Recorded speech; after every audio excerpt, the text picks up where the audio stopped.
right, hello and welcome to CT Trends. I'm Moses Humphrey, and I'm your host for today. Now, June the 1st, 2023 has become the day a Nigerian family will not forget in a hurry.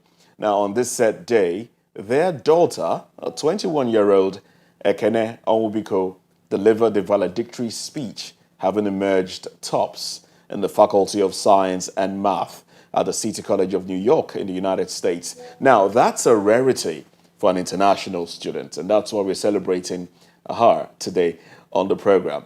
The event also became a source of immeasurable pride to her parents. Ekene is thought to be the first black student to clinch the highly coveted prize in the Division of Science and Math. Now, well, just before I go on any further, let's serve you this snippet from the graduation ceremony.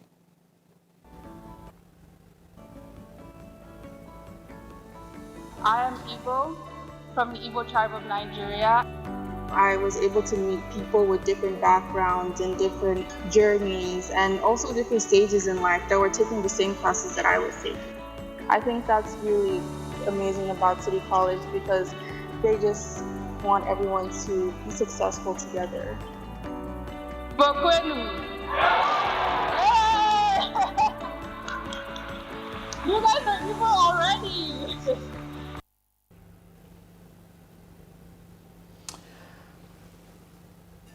All right, there you have it. There you have it. So let's meet Ekene Onwubiko. Hello and welcome to VOP Studios. How you doing? I'm doing good. How are you? Very well, very well, thank you. So, how did you feel on this day, standing before your classmates and friends and lecturers, giving that speech? Well, I felt kind of nervous at the beginning because, it's over 400 people. But one tip that I always do whenever I'm giving speeches in front of large crowds of people, because I've done that before in the past, is that I don't wear my glasses. Okay, now that's where, I asked the question before we came before we came on TV, how she's able to overcome stage fright. Yeah. Now, how do you overcome stage fright now? Yeah, I don't wear my glasses, so I don't really have much eye contact with the crowd, and I just feel like I'm talking to everyone as a whole. Why don't you wear your glasses? Yeah, it makes everything look blurry, so it's not like so you don't see very well without your glasses on a normal day. Yes, so everyone just looks like one unit, and I think it's more you get more confidence speaking to people as a whole than as a one-on-one. Yeah, so it's as if I'm talking to one blob instead of like individual people. All right, that's a good one. Yeah. That's a good one. Oh well, now how did it feel to have been recognized as the first? Imagine the best in your class. Yeah. How did that make you feel?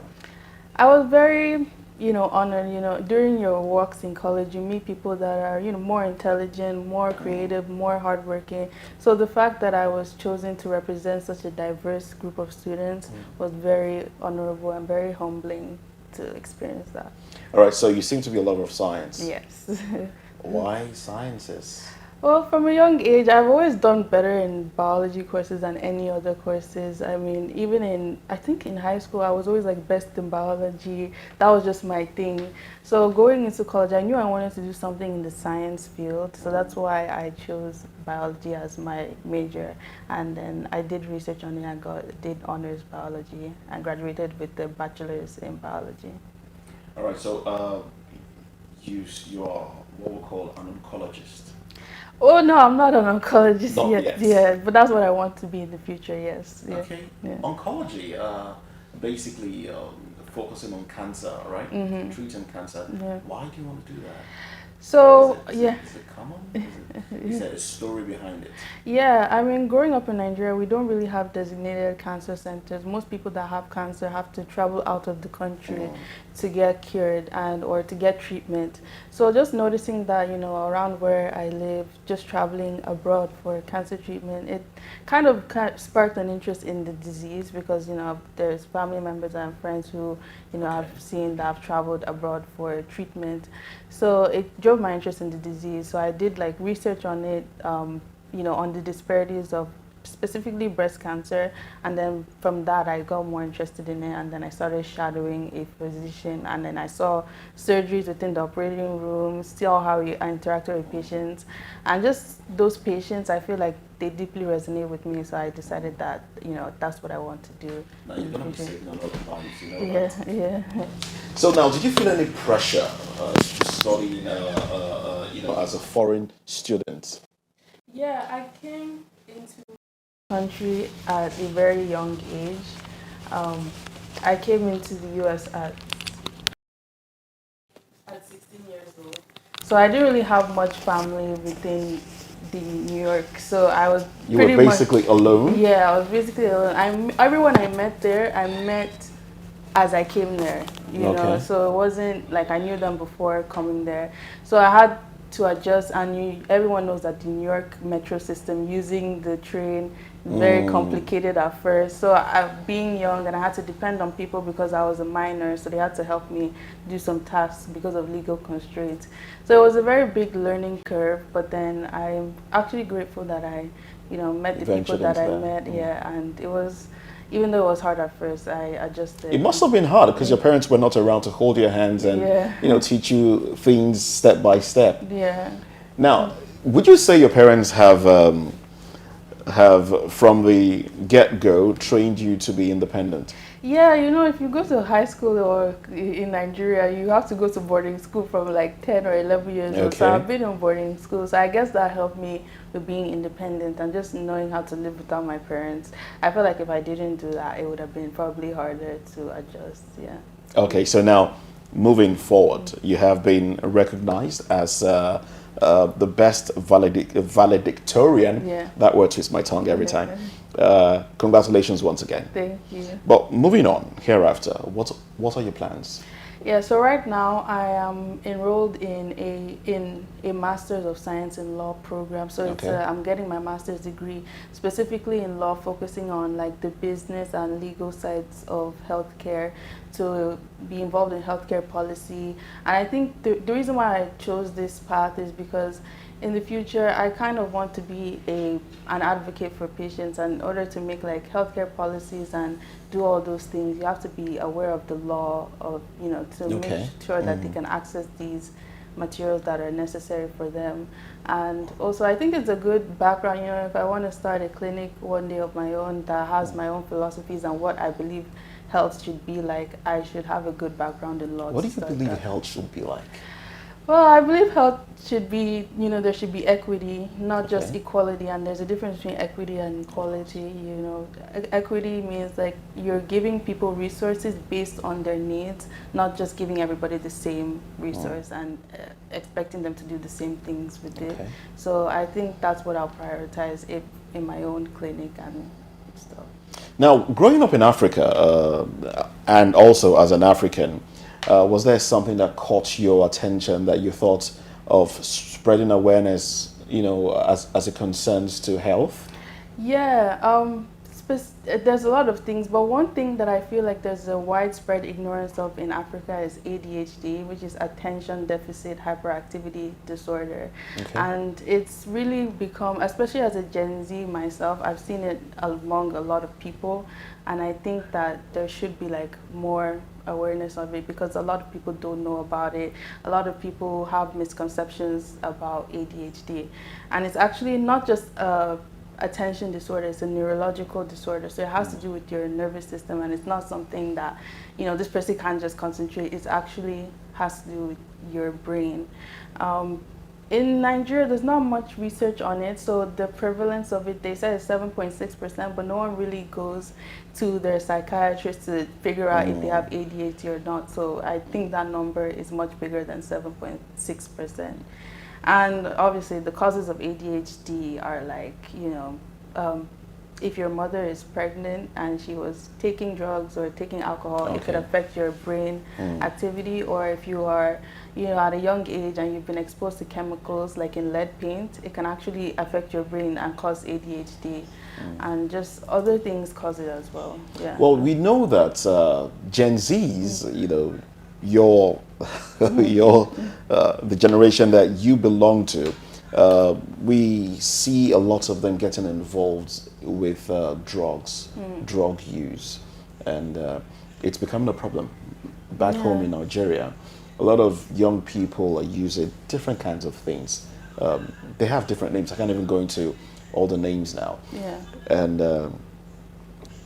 are you and your friends coming together to find a way to educate fellow Gen Zs as to the impact of these drugs on their health? Is there something you're doing in that regard? Yes, so drugs like obviously marijuana can exacerbate the effects of ADHD, not just ADHD, but a lot of psychological disorder, even schizophrenia, especially if you start from a young age. But ADHD also has like other, causes. There's risk factors from your environment. Also, it's genetic too. So if your family member has it, there's a higher chance that you might have it. I do think that raising awareness on prevention and not using drugs, especially from an early age, should be, prioritized, because it can make the ADHD symptoms worse than what they already are. And the symptoms are like things like hyperactivity, like the person cannot stay in one place for a long time. Yeah, they cannot concentrate on a task for a specific amount of time. Especially if it's a task that they're not interested in, you cannot force them to do it. And the reason actually I wanted to spread awareness on this is because I had a roommate in my junior year of college, and she had ADHD, but she was from Cameroon. And the misconception about it is that these people are just like irresponsible, they don't want to concentrate. So in her primary school, they would often beat her, and it didn't help at all. It did not help her symptoms at all. So that's why I wanted to spread awareness, because you don't know if your child actually has ADHD and you're making it worse, because they grow up and then the symptoms are not resolved, and then they just become more involved in high-risk behaviors, because people of ADHD are more likely to be involved in delinquent behaviors or like just certain behaviors, and beating them will kind of drive them further away from you. And that's why I kind of wanted to spread awareness, because I've met someone, and she was the first person I met that was diagnosed with it, because all my life I just thought it was people that just couldn't concentrate. But living with her, I realized that they're also very forgetful. It affects their interpersonal relationships. They cannot focus on anything for a long time, and it also leads to things like anxiety and depression. So that's why I was like, oh wow, this is actually a serious thing, and a lot of Africans don't know about it. And because of that, she did not really have a good relationship with her parents, because her parents just thought she was an irresponsible person. But getting to know her, I realized that it wasn't really in her control the way that she was behaving. All right, so now for you, with someone like that as a roommate and other friends as well, how were you able to overcome peer pressure? Were you pressurized to go to parties back in college? No. Or use substances, because I know that's also a thing. Yeah, that, not really, because she was using some substances, but it wasn't really, like maybe she would drink here and there, but like I don't think it really had much to do with her ADHD. Obviously, anything that affects your brain could affect the disorder. So, but she didn't, most of the time COVID did hit during when I was in college, so we were like living separately, and there were a lot of things that we could not do, so not a lot of parties. But even when there were parties, I don't know, I don't think they just wanted to invite me, maybe because they just noticed that I'm just like more by myself. And I also had my own group of friends, so I wasn't really in the dorms very often, so I would just hang out with them and I would come back at night. But yeah, the people who struggle with these diseases, you often see them, they fail in class because they can't concentrate.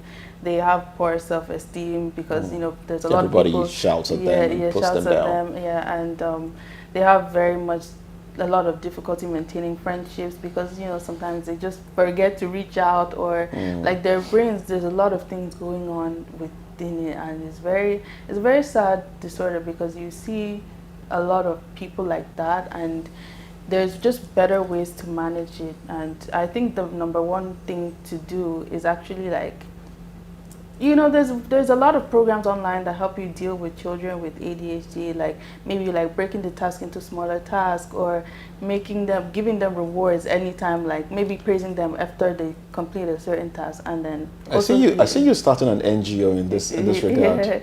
Yeah, I think it's something that really stands out to me because I just noticed that they're often disregarded as people that are just irresponsible, and some of them are really trying their best to overcome the issues that come with ADHD. So I think like spreading awareness about it can make them make more people more accepting of them and not just regard them as irresponsible people. I mean, I have a younger brother that's 12 years old that can barely concentrate on anything. So, you know, you just have to be patient with them. So that story kind of resonates with me, you know, seeing him. Or also, I've dealt with kids before, and you always notice that one child that's just very different, and you're just like, oh, it's very hard to look at, but you have to realize that, you know, this one might have actually a neurological, because it's very common actually. And then, yeah, there's also ways to prevent it. Obviously, if you're a pregnant woman, don't take drugs or don't take alcohol. Obviously, preventing screen time from the ages of 1 to 5, like that's when your brain is developing. So there's a lot of people, especially among this generation, they're using iPads at the age of like 1. That's their form of entertainment. I remember like when I was a child, we used to play with actual toys.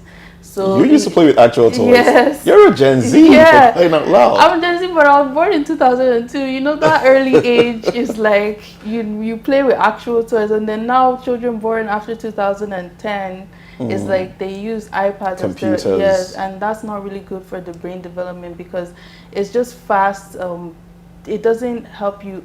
I know there's some cartoons that they just show like small clips really fast, and you can't concentrate attention for a long. Span is really short, so shortens your attention span. So I think that, like, especially within the first 5 years of life, to prevent your child from having it, or at least to prevent the symptoms, you should not allow them to have too much screen time within those years.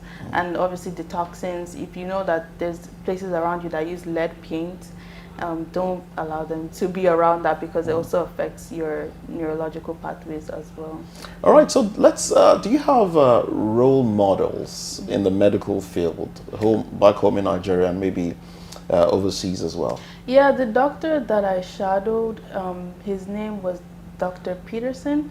He is in cancer. He's one of my role models, and he actually brought the first cancer designated center to West Africa, and he brought us to Ghana. Yeah, or maybe he's in the works of doing it, but he mentioned something about that. So shadowing him made me realize that physicians, even though they care about their patients, they also care about like the overall advancement of healthcare. What's his name again? Peterson. Physicians. So no, his name. Oh, Dr. Peterson. Peterson what? Yeah. You don't have his last name? Oh, his last name is Peterson. His first name is Bert. Yeah. Okay. Yeah.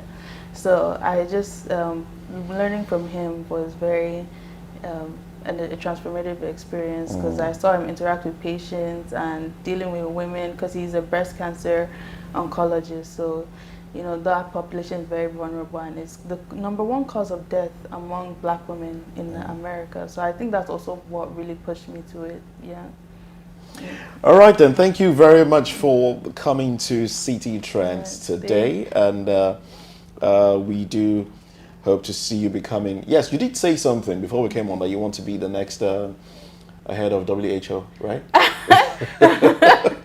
That's a very. Who knows? Maybe I don't. I mean, right now I just taking little steps. My first step is to get into medical school. Okay. And then after that, we can start looking at like me in the wide spectrum of things. Yes. All right then.